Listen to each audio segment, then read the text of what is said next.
Hi everybody, welcome back to Art by the Lake. Today we're doing the very beginning. I have this on here so that the camera will autofocus a little bit better. Today we're doing what will be probably a 3 or 4 part piece here. We're going to start filming today, and this will take several weeks, and so I'll be putting pieces in a video week after week after week as things dry. I have a 20 by 20 by inch and a half. This is a studio wood panel. I get this one from Blick, and the top part is basswood and the frame is pine. And so today we're going to kind of do the boring portion of this, but I always gesso these wood panels on both sides. I've already done the underside of this panel. We're going to do the top part of this panel. Then as that dries, we're going to do, just in this area, we're going to do a little bit of a pour. And then we're going to do some impasto kind of thing, some texture. We're going to build up in this area with some glue gun pieces. And then we're going to hand paint some of those pieces in a different way, and you'll kind of see what I have in mind. I've mocked this up in a smaller version. I call it Poison Apple, but we're going to do the full 20 by 20 version today. And again, you'll see it over the course of one video, but it will be over the course of actually several weeks. So step one today is we're going to put some acrylic gesso on it. This is Liquitex, really kind of boring. I have a 2-inch brush here, but I wanted to set the stage for everything.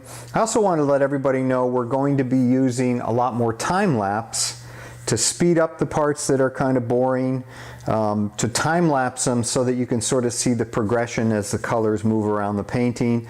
With this one, when we start to do the impasto pieces, that will take probably hours. We'll all condense that down into a couple minutes via time lapse, so you'll get to see it.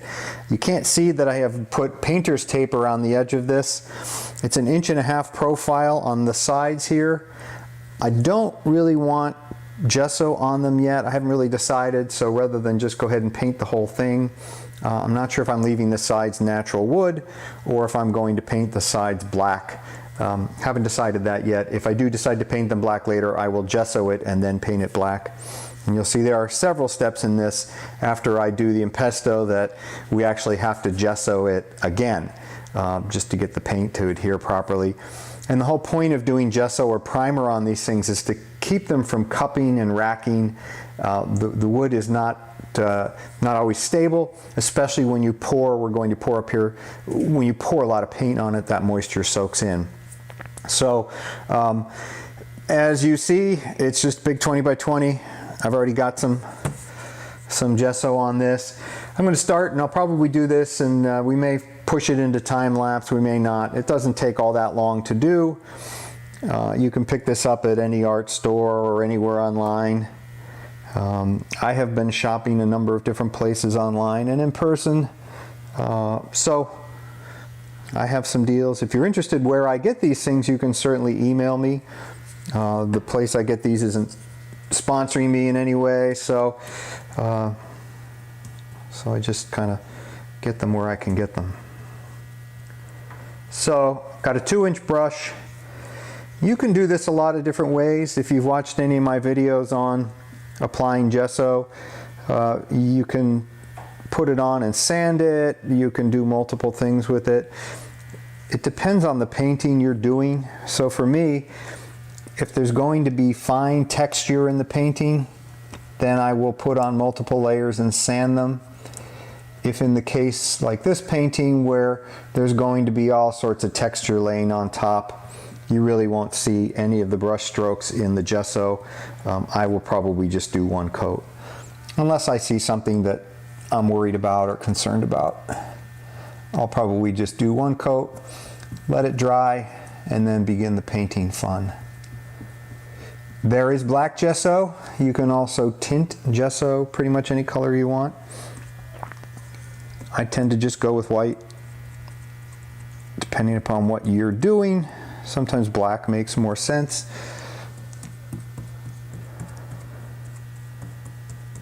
So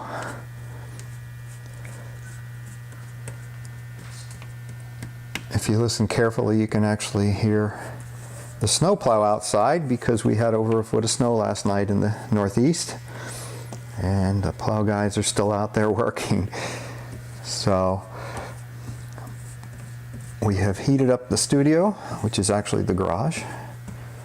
What you can't see off camera is right over there behind the camera is the snow thrower that I spent the day with today, removing snow. So as you can see, this goes pretty quickly. Just want to make sure you coat it evenly and that you cover. Don't leave any blank spots. And again, this will ensure that the paint doesn't soak in or through the wood and make the wood unstable and check or crack. And I'll drag this in a couple different directions just to smooth it out. You don't have to do that. Again, there's going to be so much texture on this particular painting that you'll never see any of this gesso in the end. So, okay, so there is step one. Step two is I'm going to wait for this to dry. So we'll cut the video now, and we'll come back and we'll do a pour up in here will be our next step, and then we'll let that dry, and then we'll get the glue gun out and we'll have some real fun. So this has been Art by the Lake, segment 1. Stay tuned.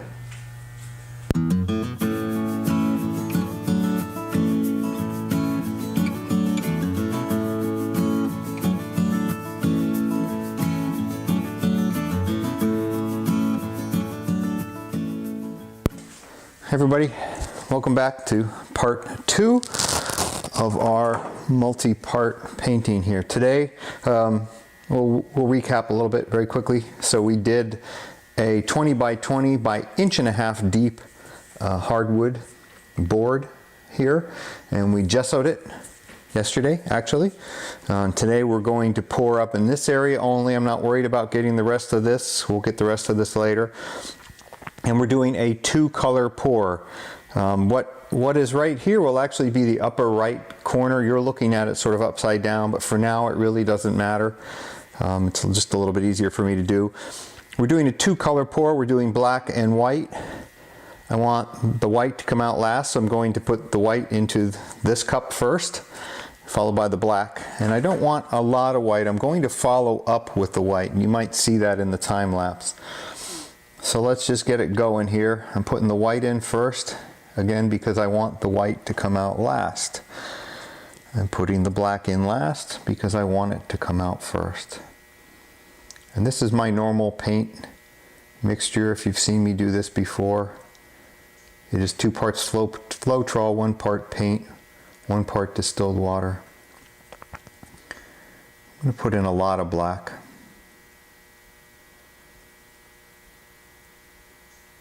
And I haven't decided yet whether I'm going to pour straight or swirl. I think I'm probably going to pour straight because I don't want too crazy an effect here.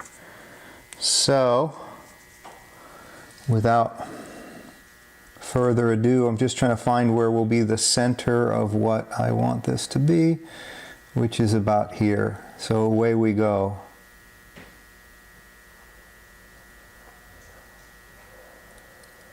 And you're seeing that this is going to be mostly black, which is what I want.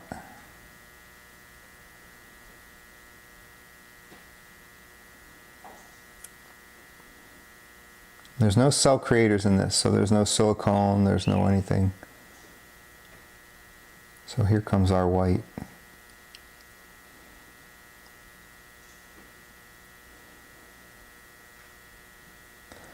And I know this probably doesn't necessarily make sense right now,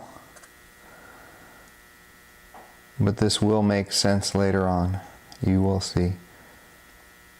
Good. I've reserved some white because I'm going to pour an additional white pour into the middle of this. But I'm going to tilt to get the black to move around a little bit.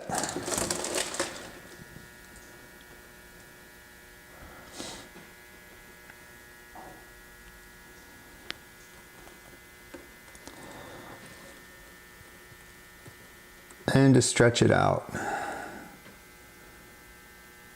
And I'm sure you can see what we're doing here. We're just trying to increase the size of the black here. There'll be quite a bit of hand painting done in this, so I'm not as worried about covering the whole canvas or even coming close to covering the whole. It's actually a wood, not a canvas.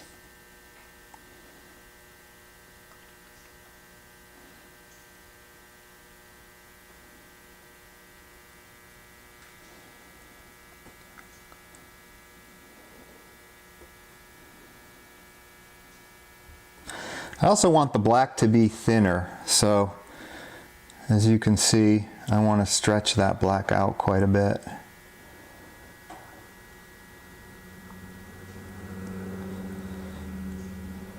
I don't know what your weather is like wherever you are, but today in the sunny Northeast it is -5 degrees. So even the studio is cold today. Okay, we're just stretching this out a little bit more.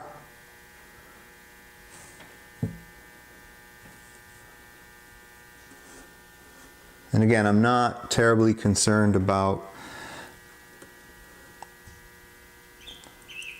how far the black goes or doesn't go. I'm getting a neat effect there with the white that I like quite a bit. I'm going to put the white where I want it, and I think then I will sit it down. You can take a look at that. It's pretty close to what I wanted. I'm going to get in here, I think, with just a little bit more white, but I haven't really decided that yet. I also have a palette knife here, and so I can use that to just sort of move the black just to make sure it's not, there are no ridges or anything like that. That's pretty good. I'm going to tilt that just a little bit more to cover up the mark I just made with the palette knife. So we'll tilt that just a tiny bit.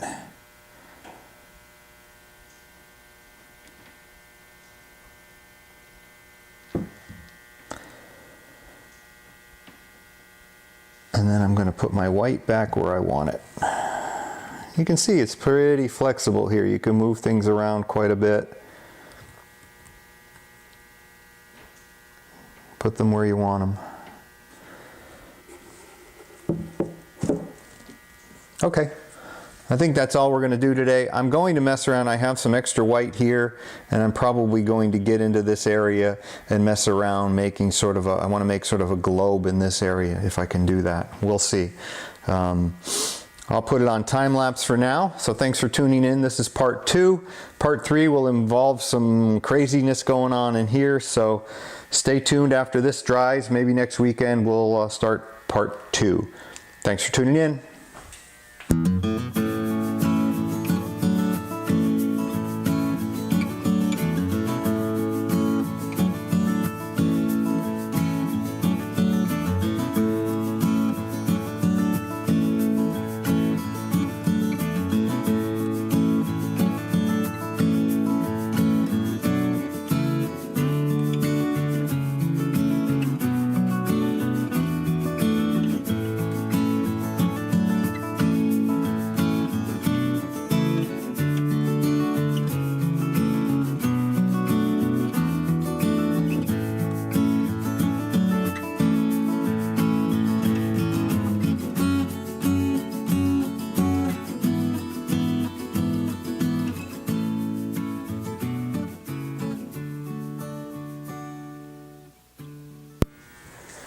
Hi everybody. Today we're continuing on with this 20 by 20 by 1.5 inch deep wood panel. If you saw previous segments, which you probably have because you're watching all in the same video, we gessoed this, then we did a pour up here. We had quite a bit of difficulty with the pour. We're trying to get sort of a moon looking item here. And it just failed a couple times. So a couple times we just took a palette knife and scraped it all off and started again. I think we finally got the pour right. Today we're going to start with the Impasto, which in this case is a glue gun. And it's a little tricky because you're looking at this upside down. This is really the bottom, but you see that as the top. This is really the top, and you see that as the bottom.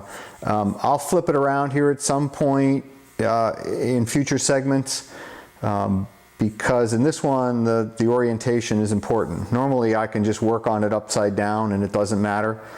This one's a little bit confusing to work on upside down. Today we're starting with what I would categorize as the world's cheapest glue gun. In fact, I have so little confidence in this glue gun that I have a feeling it's going to get replaced before this project gets finished. But the idea here is we're going to put some lines up this way and through the painting. I have a feeling it's going to be very difficult to work with this glue gun because this is such a big canvas and the glue just simply isn't going to come out quickly enough. So I'm going to do a few to sort of demonstrate what we're doing today.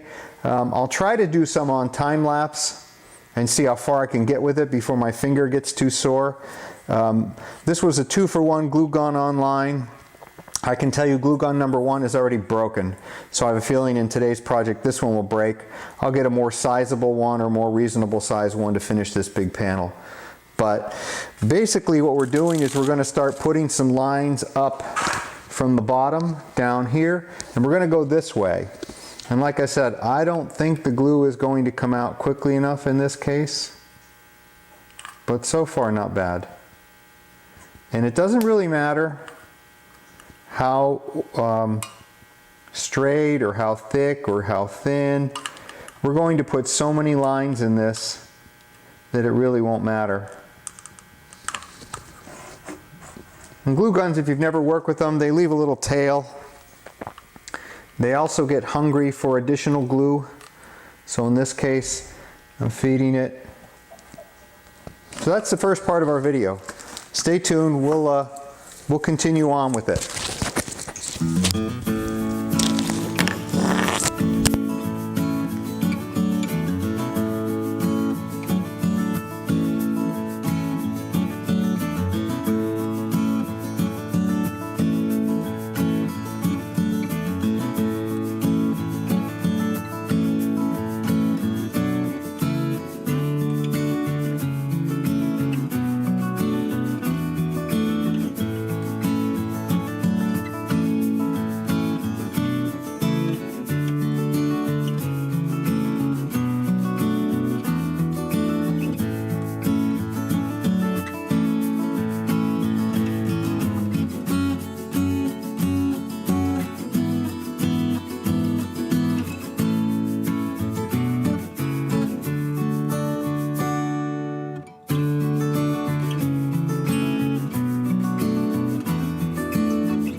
Hey everybody, thought we'd do a quick catch-up video.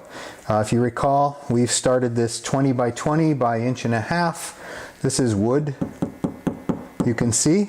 It's a wood panel, it's framed like a stretched canvas, only they use wood instead. We have gessoed both sides of the surface.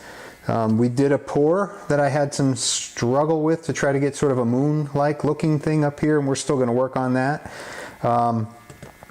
With the black and the white, and then I started with the glue gun to do some sort of impasto here for this crazy old tree.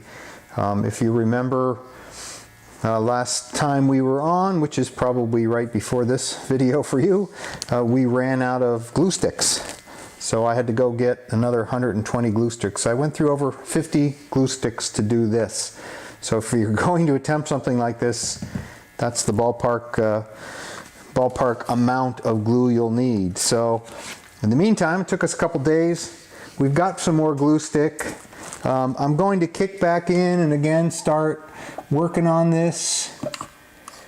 And you can sort of follow along. I think what I'll do here is we'll just do a few minutes of adding glue stick, and then I'm going to switch the cam over and we'll do some time-lapse photography on this.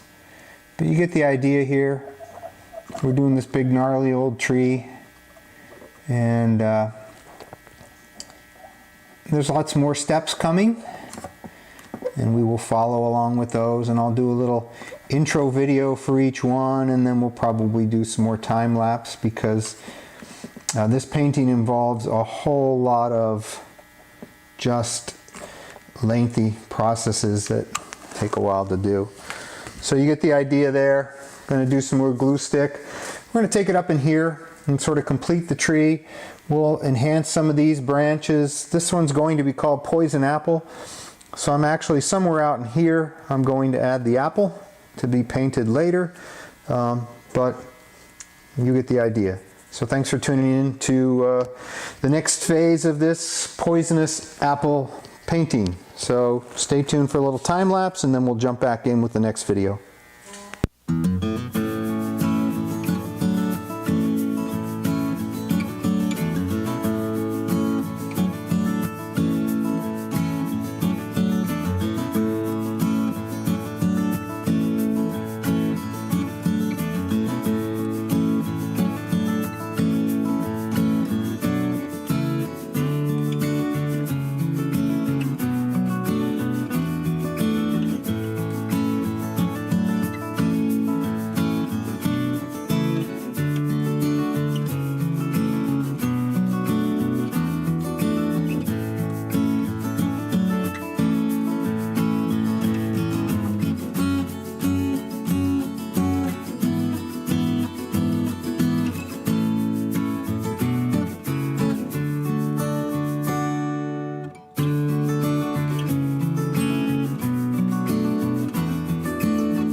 Hey everybody, welcome back to Art by the Lake. We're on to the next step of this painting. You've been following along through the 4 or 5 phases. Next step is kind of boring. We need to cover the glue stick glue with Liquitex acrylic gesso. And so I'll start this on sort of a live video, but then we're going to switch right to time lapse. Just because this is going to be a long, drawn-out, sort of mundane thing. And you can see, really, I'm not trying to get too detailed. I'm just trying to cover the glue stick so that paint will stick to it. 2 different brushes here. We're going to work with a smaller and a larger. I'll use the smaller when I get out into these areas, and I'll use the larger when I get into here. We did go through and pull off all the strings, because when you do glue stick, all the stringy stuff comes off. So this is the next phase. I'm going to switch it now into time lapse. So enjoy.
Everybody, welcome back to Art by the Lake. I know you're seeing this in real time, but weeks and weeks have passed. It's been about a month since we started this painting. If you remember, we gessoed and we poured a moon and some black sky with an actual pour.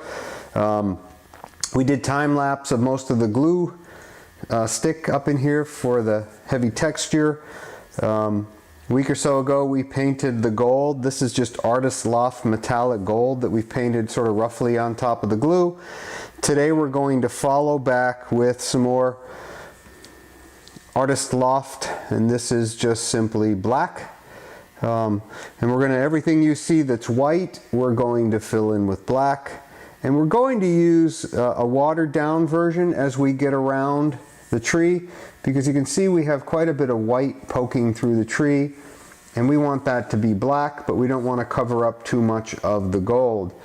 So you'll see it in time lapse, but we're going to water down the black a little bit, and then you'll see me wiping this off to expose the gold again. But I'm going to start working on that. You can see we've also painted the poison apple red, but we have lots of white to cover up with black. So we're going to do that today. I have some bigger brushes here. Now we have an inch Artist Loft, and again, this is straight paint. We're not worried too much about texture or lack of texture. We're just going to put it pretty much everywhere. We're going to get up close to the gold, and this is really going to be the final step. So I may pop in one more time with audio after a few more time lapse videos to get this done, but this is going to be the final step. We do have tape around the edges here, painter's tape. We're going to have to pull that. I may tweak the moon a little bit, but this is pretty close to the final product. So stay tuned. We'll do some more time lapse here, and then we'll be back with you for one sort of final video to Poison Apple, this one's going to be called, and again, about 4 weeks, 5 weeks of work, mostly drying time. So thanks again for tuning in to Art by the Lake. Stay tuned for the time lapse.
Okay, hi everybody. Welcome back to Art by the Lake. I'm actually up above. It looks like we are pretty much finished. I have some touch-up to do. I have to peel the tape off the edges. But Poison Apple has come along pretty good. I have filled in the black cracks among the gold in the tree. You can kind of see that if I zoom in. I used a very watered down mixture of paint, and then I wiped it so that the gold would show back through. I still have some detailed work to do on the Poison Apple itself. I've also come back with some greens and some ochre color so that it's not quite so flat black. But there you get the idea. That's kind of the final product of Poison Apple. Thanks for tuning in. Hopefully the next project we launch into won't last close to 2 months like this one did. So again, this is a 20 by 20 1.5-inch wood base. It's like stretch canvas, only with wood. And we have a gold colored glue stick and quite a few other colors. We poured the moon, we poured some of the black background. So it's a combination of a lot of different things. If you like what we're doing, please subscribe to Art by the Lake on YouTube. You can email us with any questions at artbythelake@gmail.com. You can find us on eBay and Etsy, both at Art by the Lake, if you're interested in purchasing this painting or some of our others. Thank you to those that have purchased. We have moved quite a few paintings out the door, and so we're all excited about that. But thank you for tuning in. Thanks for watching along through months and months. This has been Poison Apple.